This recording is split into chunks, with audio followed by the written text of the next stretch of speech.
সম্প্রতি নবাব সিরাজউদ্দৌলা স্মরণ সভাকে আলোকিত করেছেন। সম্প্রতি নবাব সিরাজউদ্দৌলা স্মরণ সভার প্রধান আকর্ষণ ছিলেন নবাব সিরাজউদ্দৌলার নবম রক্তধারা প্রজন্ম সৈয়দ গোলাম আব্বাস আরেব ওরফে নবাবজাদা আলী আব্বাসউদ্দৌলা। তাকে বীর দেশপ্রেমী নবাব সিরাজউদ্দৌলা সম্মাননা স্মারকে সম্মানিত করা হয়। ইতিহাস ঐতিহ্যের উক্ত অনুষ্ঠানে নবাব সিরাজউদ্দৌলার অষ্টম রক্তধারা প্রজন্ম নবাবজাদার আব্বাজান ইঞ্জিনিয়ার সৈয়দ গোলাম মোস্তফাকে মরণোত্তর সম্মাননা স্মারক প্রদান করে বাংলার ইতিহাস ঐতিহ্যকে সম্মাননা প্রদর্শন করে উক্ত অনুষ্ঠানের আয়োজক বৃন্দ নবাব প্রজন্মকে ভালোবেসে বক্তব্য রাখেন সিনিয়র সাংবাদিক অভি চৌধুরী, ঢাকা বিভাগীয় সমিতির সাধারণ সম্পাদক ও দৈনিক সকালের দর্পণের প্রকাশক মো শাহ আলম, সিনিয়র সাংবাদিক ফারহানা হক নীলা, তরুণ প্রজন্মের ছাত্রনেতা মুস্তাফিজুর রহমান ওরফে শেখ স্বাধীন, গণধিকার পরিষদ নেতা তানভীর ইউসুফ, সিনিয়র সাংবাদিক ও মুসলিম লীগ নেতা সবুর শেখ প্রমুখ। চলুন ভিডিওটি বিস্তারিত দেখে নেওয়া যাক। ধন্যবাদ মোহাম্মদ শাহ আলম সাহেবকে, ফাইজুল ইসলাম স্যারকে। আপনারা আশা করি আগামী দিনেও নবাব প্রজন্মের পাশে থাকবে এবং দেশ জাতির জন্য আমরা নতুন কিছু উপহার দেব। ধন্যবাদ। তো শালম সাহেব তার দীর্ঘদিনের অভিজ্ঞতা, তার সামাজিকতা, তার সাংগঠনিক ক্যাপাসিটি, তার যে বিভিন্ন ধরনের মানুষের সাথে তার যোগাযোগ, সেই সব বিভিন্ন বিষয় নিয়ে, আর বিশেষ করে আবার নবাবজাদা রয়েছে। নবাবজাদা তো অসাধারণ মানুষ, তার সাথে যারা মিশেছেন তারা জানেন যে সে চমৎকার কথা বলতে পারে, তার ধীশক্তি বেশি, তার দূরদর্শিতা অনেক, এবং বড় বাংলাতে রক্তটা কোথায়, নবাব সিরাজউদ্দৌলা, বাংলা বিহার উড়িষ্যা, সেই ওনার স্টাইলটাও তাই। আমি তার সাথে নদী হয়ে গিয়েছি।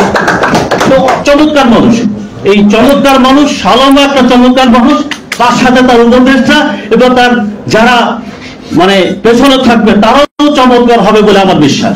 এবং আমি মনে করি যে দৈনিক সকালের দর্পণ আজকে যেমন আপনাদের ভালোবাসা পেয়েছে, শালম বুক ফুলে কথা বলতে পারছে, নবাবজাদা তার পাশে, মানুষকে দেখে ইত্তেফাকের মতো পত্রিকার সিনিয়র সাংবাদিক এখানে এসেছে এবং পার্টেস গ্রুপের ভদ্রলোকের কথা আমি শুনলাম। এবং আমি দেখতে আসাতে আমি সবার কথা শুনতে পারিনি, আমি দুঃখিত। তবে আমি মনে করি শালমের পাশে মানুষ থাকবে, তার পত্রিকাও চলবে এবং বাংলাদেশে এই পত্রিকাটি একসঙ্গে একটা উদাহরণ সৃষ্টি করবে। সবার জন্য শুভকামনা। একটা সংবর্ধনা সম্মাননা দিয়েছেন, এটা আমি আজীবন মনে রাখবো। উনি আমার পাশে ছিলেন, ভবিষ্যতে থাকবেন এবং দেশ জাতির জন্য আমরা নতুন কিছু উপহার দিব। দোয়া রাখবেন আমাদের জন্য। আসসালামু আলাইকুম। আমি অত্যন্ত খুশি হয়েছি। তো আপনারা বিশেষ করে আজকের আমার এই নবাব প্রজন্মের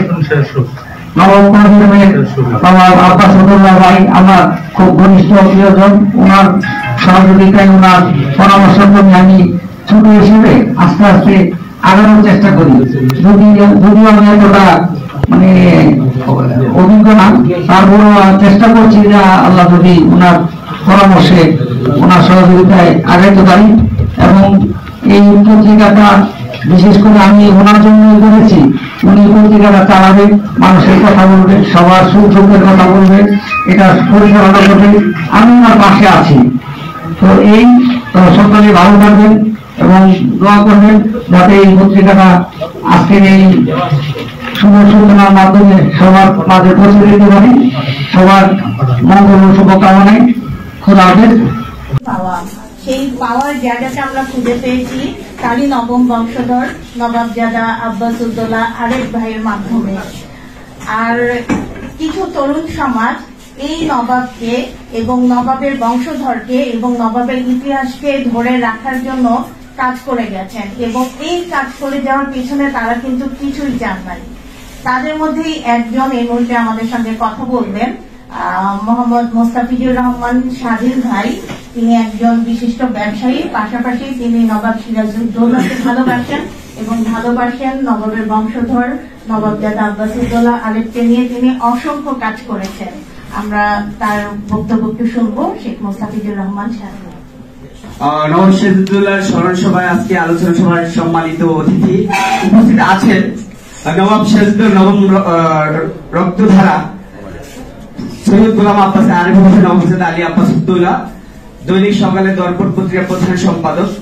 সকালে দর্পণ পত্রিকার যে প্রকাশিত হচ্ছে এটা আমি নবাবজাদা আলী আব্বাসউদ্দৌলা সাহেবের কাছ থেকে আগেই জেনেছি এবং শুনেছি, এবং আমি বলেছি ভাই এটা একটা ভালো একটা উদ্যোগ, সমাজে আরো আমাদের মিডিয়া দরকার, যদিও হাজার হাজার মিডিয়া আছে, ইউটিউব আছে এবং জাতীয় দৈনিক আছে, কিন্তু সকালে দর্পণ পত্রিকা একটি নামও যেমন সুন্দর, আমরা চাই আরো সুন্দর সুন্দর কাজ বেরিয়ে আসবে। এবং আমি আরেকটি কথা বলতে চাই, সেটা হচ্ছে নবাব সিরাজউদ্দৌলা আমি শ্রদ্ধার সঙ্গে স্মরণ করছি, বাংলার অমর নায়ক এবং বাংলাদেশের 1966 নবাব সিরাজউদ্দৌলাকে, তার পরিবারকে এবং মির্জাফরের কারণে তিনি আসলে ইতিহাসটা উপমহাদেশ ইতিহাসটা অন্যরকম হতে পারত যদি মির্জাফর, ঘসিটি বেগম, তারপরে রাজা রায়বল্লভ, রাজা রাজদুল্লাহ, উম্মিচাঁদ এরা যদি নবাব সিরাজউদ্দৌলাকে যদি বিশ্বাসঘাতকতা না করে তারা যদি তাকে সহযোগিতা করতেন, হয়তো আমাদের এশিয়া উপমহাদেশে ভারতবর্ষের ইতিহাসটা অন্যরকম রচনা হতে পারত, কিন্তু সেটি হয়নি। কিন্তু যুগে যুগে এবং মির্জাফর এসেছিলেন, আসবে, এটাই স্বাভাবিক, কিন্তু আমাদের সমাজে সচেতন থাকতে হবে, দুর্নীতির বিরুদ্ধে কথা বলতে হবে, দেশকে এগিয়ে নিয়ে যেতে হবে। তো আমি সবাইকে ধন্যবাদ জানাচ্ছি। আমি আমাদের গেরুরি ব্যক্তিবর্গের কাছ থেকে এখানে উপস্থিত আছেন সকলের কাছ থেকে আমরা ভালো কিছু আশা করছি, এবং পত্রিকা সম্পর্কে নবাব সিরাজউদ্দৌলা সম্পর্কে ভালো কিছু কথা শুনতে চাই। আমি নবাব সিরাজউদ্দৌলাকে নিয়ে কাজ করি। 2018 সালে আমি ঢাকা বিশ্ববিদ্যালয়ে একাধিক প্রোগ্রাম করেছি, ঢাকার বাহিরেও করেছি, সেখানে নবাবজাদা আলী আব্বাসউদ্দৌলা সাহেব উপস্থিত ছিলেন। আমরা আরো সামনে কাজ করতে চাই এবং আমরা চাই একটি রাজ পরিবারের সন্তানকে সামনে এগিয়ে নিয়ে আসার জন্য। আমি মিডিয়ার ভাইদের প্রতি অনুরোধ জানাচ্ছি নবাবজাদা আলী আব্বাসউদ্দৌলাকে যেন আরো ভালোভাবে উপস্থাপন করা হয়, এবং একটি রাজ পরিবারের সন্তান আমাদের মাঝে উপস্থিত আছেন, বাংলাদেশে আছেন, এতে আমাদের গর্বে আমার বুকটা ভরে যায়। আমরা নবাব সিরাজউদ্দৌলা পরিবারকে নিয়ে কাজ করতে চাই, আপনাদের সহযোগিতা চাই। আমরা যেমন বাংলাদেশে অনেক রাজনৈতিক দল আছেন, যদি একটি প্ল্যাটফর্ম দাঁড় করানো যায় তাহলে আমার মনে হয় আরো ভালো হয়, আমার মনে হয় মার্কেট পাওয়া যাবে, দেশের জন্য কাজ করার সুযোগ আছে। আসলে আমাদের অনেক কিছু করার আছে, আমরা যদি সুযোগ পাই সেটা করব। আর যদি নবাবজাদা আলী আব্বাসউদ্দৌলা আরেফ ভাই আমাদের সঙ্গে না থাকতেন, আমাদের সম্মুখে না আসতেন, তাহলে আমরা নবাবজাদাকে নিয়ে কতদূর আগাতে পারতাম সেটা কিন্তু একটা প্রশ্ন। আমার মনে আছে যে 2015 সালে আমি যখন নবাবকে নিয়ে একটা সংবাদ প্রকাশ করতে চেয়েছিলাম, আমি যখন নবাবজাদা আলী আব্বাসউদ্দৌলা আরেফ ভাইকে ফোন দিব যে আপনি আপনার একটা ইন্টারভিউ করতে চাই, ফোন দেওয়ার জন্য আমি 3 দিন সময় হাতে নিয়েছি। কারণ কি, আমি আসলে আমার মধ্যে একটা জিনিস কাজ করছিল যে নবাবজাদা বা নবাবজাদার পুত্র বা নবম বংশধর কেমন হবে, চোখের সামনে না আমার ওই অভিনেতা আনোয়ার হোসেনের চেহারাটাই বারবার মনে আসছিল। আমার মনে হচ্ছিল আমি যখন ভাইয়াকে ফোন দিব, না জানি কেমন ভারী কণ্ঠ হবে, কি জানি বকা দিবে, কি জানি ধমক দিবে। 2 দিন সময় হাতে নিয়ে 3য় দিন ফোন দিয়ে বললাম আমি আপনার একটা ইন্টারভিউ করতে চাই। উনি খুব সুন্দরভাবেই কথা বলছিলেন, খুবই নরম স্বরে, কিন্তু সেদিন তিনি খুব নরম স্বরে আমাকে না করে দিয়েছিলেন যে তিনি মিডিয়ার সামনে আসবেন না। অবশেষে মিডিয়ার সামনে কিভাবে এলেন সেই গল্পটা পরে বলবো, কিন্তু তিনি যদি সামনে না আসতেন আজকে হয়তো আমরা সেই সময় থেকে শুরু করে এই দৈনিক সকালের দর্পণ পর্যন্ত পৌঁছাতে পারতাম না।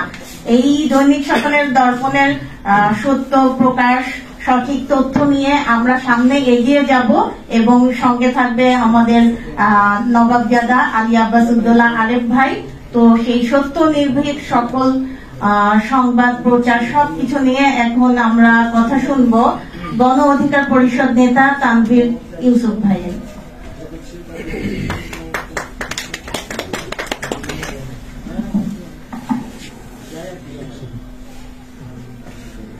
আসসালামু আলাইকুম। আমি সবাইকে শুভেচ্ছা জানাই। আজকে সম্মানিত উপস্থিতি সবাইকে ধন্যবাদ। নবাবজাদা আব্বাসউদ্দৌলা আমার দীর্ঘদিনের পরিচিত বড় ভাই, আমি তাকে নবাবজাদা বলে সম্বোধন করি। আমার অত্যন্ত ভালোবাসার এবং সম্মানের একজন প্রিয় পাত্র। আশা করি সকালের দর্পণ নবাব সিরাজউদ্দৌলার যে চেতনা, সেই চেতনা, তিনি সত্যের কথা বলতেন, সত্যের জন্য তিনি প্রাণ দিয়েছেন। মির্জাফরের যে রক্তধারা, যে মির্জাফরের যে জিন ব্যবস্থা, যে তাদের যে পরশ, যে তারা এই দুর্নীতিগ্রস্ত সেই যুগে অভিজাত রাজবল্লভ রায় দুর্লভ ঘোষিনী বেগম ইয়ার লতিফ খান জলচ্ছেদ প্রতিজন 20,000 পাউন্ড ঘুষ দিয়েছিল, 20,000 পাউন্ড সেই যুগে 300 বছর আগে। এখনকার এই ইকুইভ্যালেন্সে সেটা তো লক্ষ লক্ষ কোটি টাকা হবে। তো এই যে দুর্নীতিগ্রস্তরা তাদের জিন তারা তখন ছিল ভিক্টোরিয়াস পাওয়ার, শত শত বছর তারা ছড়িয়ে গেছে এবং এটা আমাদের হচ্ছে ঢুকিয়ে দিয়েছে, কিন্তু না, অনেক হয়েছে। শেষ পর্যন্ত ছাত্ররা জীবন দিয়েছে, স্বাধীন একটা বাংলাদেশ দিয়েছে। আমরা চাই নবাব সিরাজউদ্দৌলার চেতনায় শ্রমিক সকলের দর্পণ সত্য কথা বলবে, স্বাধীনতার কথা বলবে, দুর্নীতির বিরুদ্ধে কথা বলবে, উন্নত বাংলাদেশ, সত্যিকারের উন্নত বাংলাদেশ উপহার দেওয়া যায়, সেটার জন্য চির সংগ্রামী হবে। দেশ ও জাতির জন্য একটা গুরুত্বপূর্ণ ভূমিকা রাখতে পারে সেই আশাবাদ ব্যক্ত করে আমি আর বক্তব্য শেষ করছি। আসসালাম।